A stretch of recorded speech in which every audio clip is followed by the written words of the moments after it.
the last Apache woman on the auction block, until a stranger paid to set her free.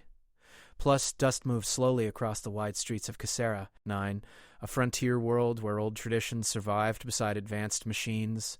Rusted metal buildings stood beside wooden saloons, and hoverbikes passed quietly next to horses tied to rails. The air smelled of oil, sand, and something older. Something tired.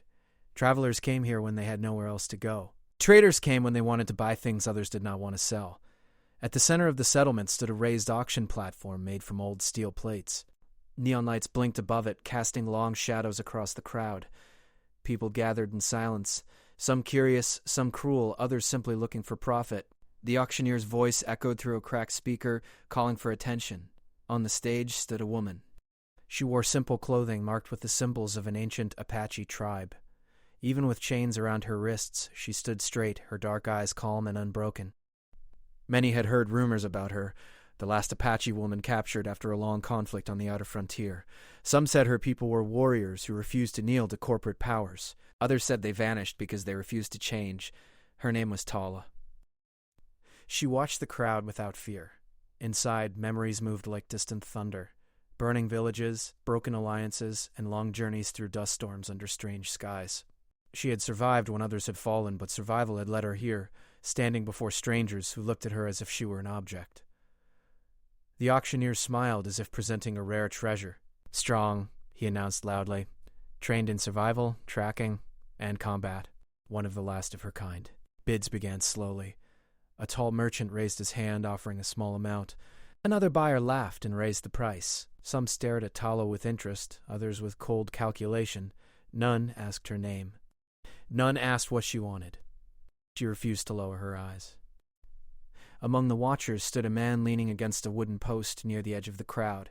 His coat was long and worn, the color of desert stone. A wide hat shaded his face, and an old revolver rested at his side beside a compact energy tool. He looked like a cowboy from another time, but the faint glow from his equipment revealed experience beyond the frontier. His name was Rowan Hale. Rowan did not move when others shouted bids. He watched quietly, studying the situation as if reading a map only he could see. His eyes paused when Tala met his gaze. There was no pity there, only recognition. The bidding grew louder. A representative from a wealthy syndicate stepped forward, smiling confidently. His offer was high enough to silence the crowd for a moment. Many believed the auction would end there. Tala felt the weight of the moment. She sensed the direction her life might take if that man won. She straightened her shoulders, refusing to show fear. Then Rowan stepped forward. His boots made soft sounds against the metal floor as he approached the platform. He spoke calmly without raising his voice, but everyone heard him. I'll double it. The auctioneer blinked in surprise. Even the syndicate representative frowned, clearly irritated. Rowan stood still, hands relaxed, eyes steady. The auctioneer repeated the new amount loudly, excitement returning to his voice. The price climbed again as the syndicate buyer tried to regain control, but Rowan followed each increase without hesitation. His tone never changed. He did not look angry or desperate. He simply watched Tala. Finally, the syndicate buyer stopped. He shook his head and stepped back, whispering to his guards. The amount had grown too high. The hammer struck. Old. For a moment, No moved on. Rowan climbed onto the platform. The chains around Tala's wrists glowed faintly as he unlocked them with a small device. The metal fell away, hitting the floor with a sharp sound. Tala waited for orders, expecting commands or threats. Instead, Rowan stepped back, giving her space. You're free, he said quietly. She frowned slightly, studying him. Freedom was not something given easily, especially not here. No one pays that much for nothing, she replied carefully. He nodded once. Maybe. But you're still free. The crowd watched with confusion as Rowan turned away from the stage without touching her or guiding her. For a moment, Tala remained still, unsure whether this was a trick. Then she stepped down beside him. They walked together through the crowd, which slowly parted. Outside, the wind carried dust across the street. Neon signs flickered, and distant music drifted from a saloon. Tala followed Rowan at a distance, ready to react if he showed signs of deception. You should tell me why, she said after a few moments. Rowan did not stop walking. You look like someone who didn't belong on that platform. That is not enough. No, he admitted. It isn't. They reached the edge of town where a rugged ship rested on landing supports. Its design mixed old frontier style with advanced star travel technology. Scratches covered the whole, telling stories of long journeys. Before they could reach it, movement appeared behind them. 3 figures stepped into the street, blocking their path. The syndicate representative stood among them, smiling without warmth. "You caused trouble today," he said to Rowan. Rowan sighed quietly. "I paid fairly." Tala felt tension rise. She shifted her weight slightly, ready to move. Rowan's hand rested near his revolver but did not draw it. "I don't want to fight," Rowan said calmly. "That's unfortunate." The moment stretched thin, like a rope about to snap. Tala stepped forward beside Rowan, her posture balanced and calm. She did not know him, but she understood danger when she felt it. Wind lifted dust between them. Then Rowan spoke again, voice steady. "Last chance," he said. Silence followed. The future felt uncertain, balanced between violence and escape. Tala realized that freedom might not be simple after all, and that the quiet stranger who had bought her release carried more secrets than he showed. The wind pushed dust across the empty street as tension filled the space between Rowan, Tala, and the syndicate men. Neon lights flickered behind them, casting long shadows across the ground. Nobody moved at first. Even the sounds of the town seemed to grow quieter, as if waiting to see what would happen next. Rowan stood calmly, his posture relaxed but ready. His hand hovered near his revolver, though he did not draw it. Tala watched closely, reading every movement. She had learned long ago that fights often began before anyone pulled a weapon. They began in the eyes. The syndicate leader smiled slowly. "You paid too much," he said. "That makes people curious." Rowan shrugged lightly. "Not your concern. It becomes my concern when you interfere with my business." Tala stepped slightly forward, her feet balanced on the dusty ground. She felt the old instincts return, the awareness of distance, timing, and escape paths. Her tribe had trained her well. Even without weapons, she knew she was dangerous. The men noticed her movement and shifted their stance. Rowan spoke quietly without looking at her. "Stay behind me." "I stand where I choose," she answered calmly. For a brief second, Rowan's lips almost formed a smile. The syndicate leader gestured toward his guards. One of them raised a weapon slightly, not fully aiming, but enough to show intent. The air grew tight. Then Rowan moved. His revolver appeared in his hand with surprising speed, pointing downward but ready. His voice remained calm. "This ends now," he said. The guards hesitated. They had expected fear, not quiet confidence. Tala used the moment to step closer to Rowan, positioning herself beside him instead of behind. She sensed that this man did not see her as weak, and she would not act weak. After a long moment, the syndicate leader laughed softly. "You think you can leave?" he asked. Rowan nodded toward his ship. "Yes." The leader's smile faded slightly. He studied Rowan carefully, as if recognizing something familiar but not fully remembering. Finally, he raised his hand, signaling his guards to lower their weapons. "This isn't finished," he said. Rowan simply nodded once, as if agreeing. Without another word, Rowan and Tala walked past them. Tala kept her senses sharp, expecting an attack at any second, but none came. They reached the ship. Up close, it looked older than she expected. Scratches and patched metal covered its surface. Symbols painted along the side hinted at long journeys across many worlds. The entrance ramp lowered slowly with a mechanical hum. Inside, the ship felt more like a traveling ranch than a military vessel. Tools hung from walls. Storage crates were neatly stacked. A small cooking area sat near the center, and worn chairs surrounded a simple table. Tala stepped inside cautiously, observing everything. Rowan closed the ramp behind them and moved toward the control panel. The engines began to warm, sending gentle vibrations through the floor. "You should leave quickly," she said.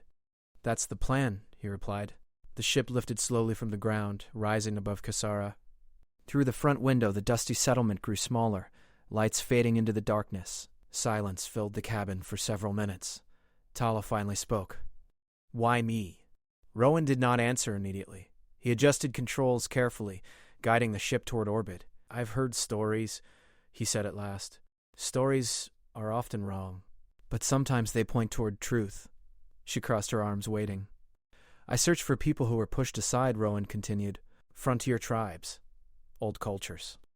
Groups erased by corporations in war. Your people were mentioned many times." Tala's expression hardened slightly. "My people are gone." "Maybe not." She studied him carefully. His voice carried no mockery, only patience. And you risked everything for a story? She asked. For a chance, he replied. The ship entered open space. Stars appeared around them like silent witnesses. Suddenly an alert sound echoed through the cabin. Rowan glanced at the screen. We have company, he said calmly. A small ship appeared behind them, fast and aggressive. The Syndicate? Tala asked. Most likely. Her body reacted naturally, tension turning into focus. What do you need? She asked. Rowan looked at her briefly, surprised by the question. Help me watch for their movements, he said. Tell me what you see. She nodded. The chase began. Rowan guided the ship through an asteroid field, moving with careful precision. Tala observed patterns in the enemy's movements, calling out warnings. Her instincts proved sharp. Twice she predicted attacks before they happened, allowing Rowan to avoid danger. You see things differently, he said after a while. My people survived by seeing what others ignored, she replied. Together, they escaped the pursuers by slipping through a narrow gap between spinning rocks. The enemy ship lost control and disappeared from view. Silence returned. Tala sat slowly, feeling the weight of exhaustion. You trusted me quickly, she said. Rowan shook his head slightly. I trusted your instincts. That's different. For the first time since leaving the auction, she felt something unfamiliar. Not safety, but possibility. They shared a quiet meal later. Rowan cooked simple food, offering her a portion without speaking much. The quiet felt natural, not forced. Outside, stars stretched endlessly. Tala realized that freedom was not just leaving chains behind. It was stepping into the unknown. And though she still did not fully trust Rowan Hale, she began to believe that their paths were connected for a reason greater than either of them understood.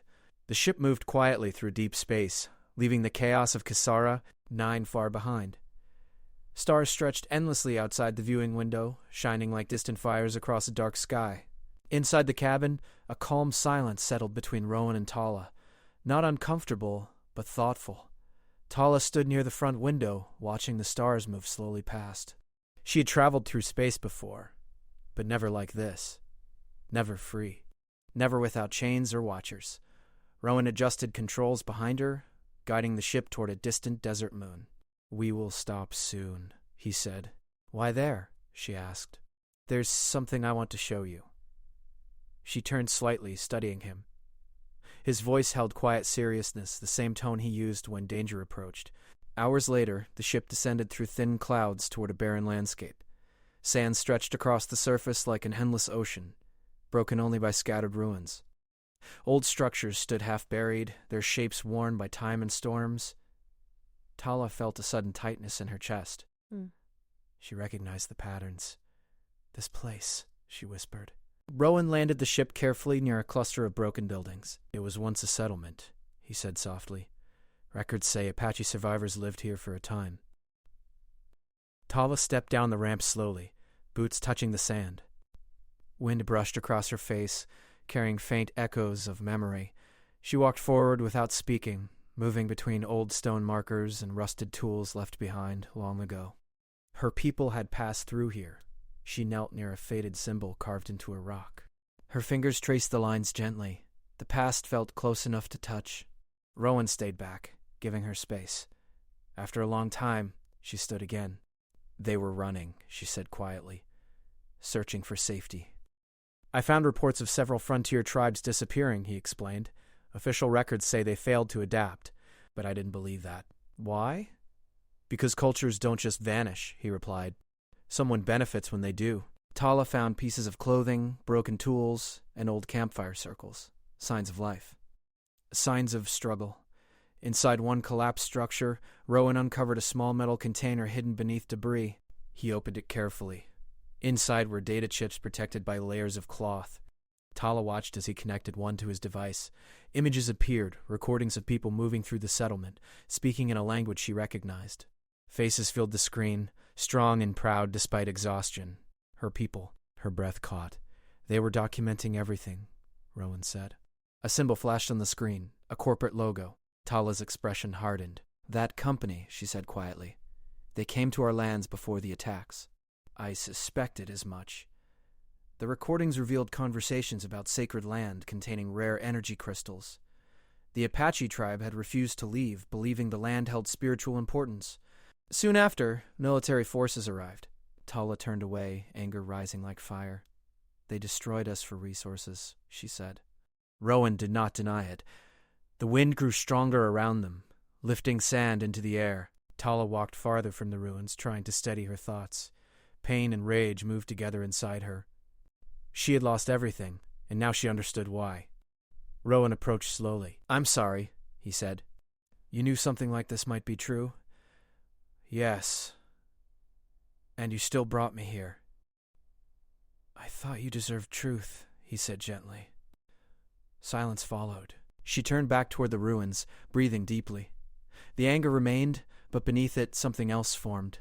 Determination. "We cannot let this disappear," she said. "That's why I'm here." They returned to the ship with the data chips. As evening settled across the desert moon, they shared a quiet meal. Tala felt different now. Not just a survivor, but a witness to a hidden story. Later, alarms sounded suddenly. Rowan rushed to the controls. "Multiple ships approaching," he said. Tala moved beside him instantly. The screen showed several vessels descending toward the surface. "The Syndicate?" she asked. "And maybe corporate hunters," he replied. "We leave now." Rowan hesitated. "If we run, they may destroy the ruins." This place held evidence, proof of what had been done. "We protect it," she said firmly. He nodded once.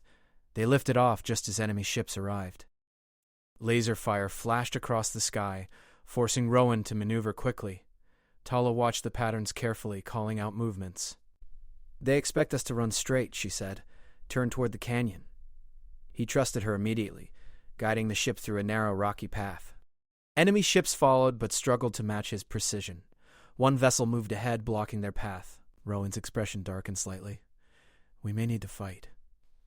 Tala placed her hand on the console, steady. "Then we fight together." The moment felt different from before. No longer strangers forced into cooperation, now partners sharing purpose. Rowan triggered defensive systems, sending bursts of light toward the enemy ship. Tala watched carefully, guiding him toward weak angles. Finally, the path opened. They escaped into orbit, leaving the battlefield behind. Inside the cabin, both breathed heavily but calmly. "You trusted me again," Rowan said quietly. "You trusted me first," she replied. For the first time, a small smile appeared between them. Outside stars waited silently, but neither of them noticed the shadow following far behind, a larger ship tracking their movements.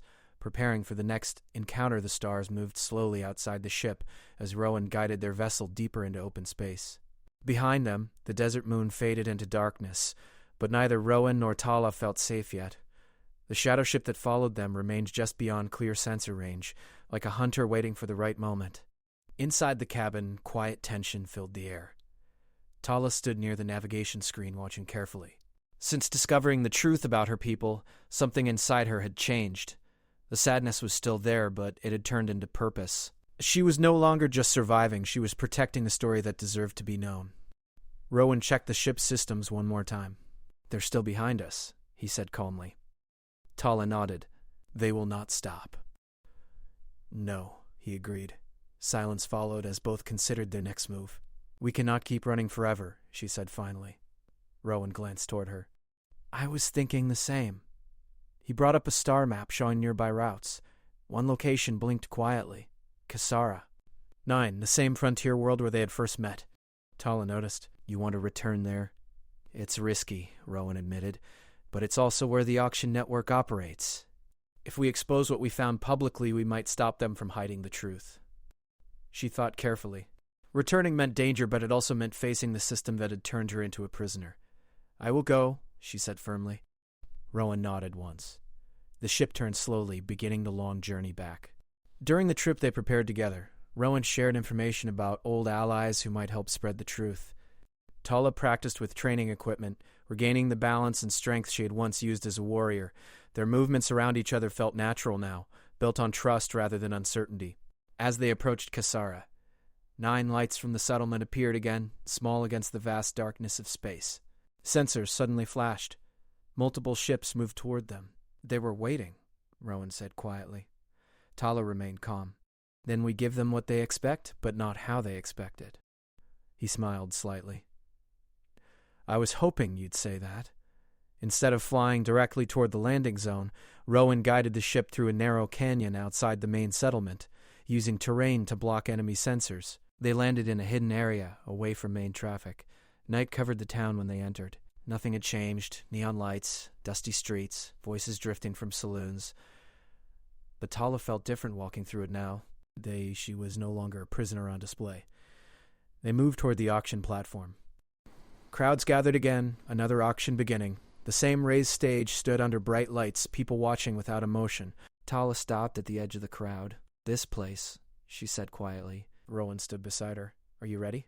Together they stepped forward. The auctioneer paused mid-sentence.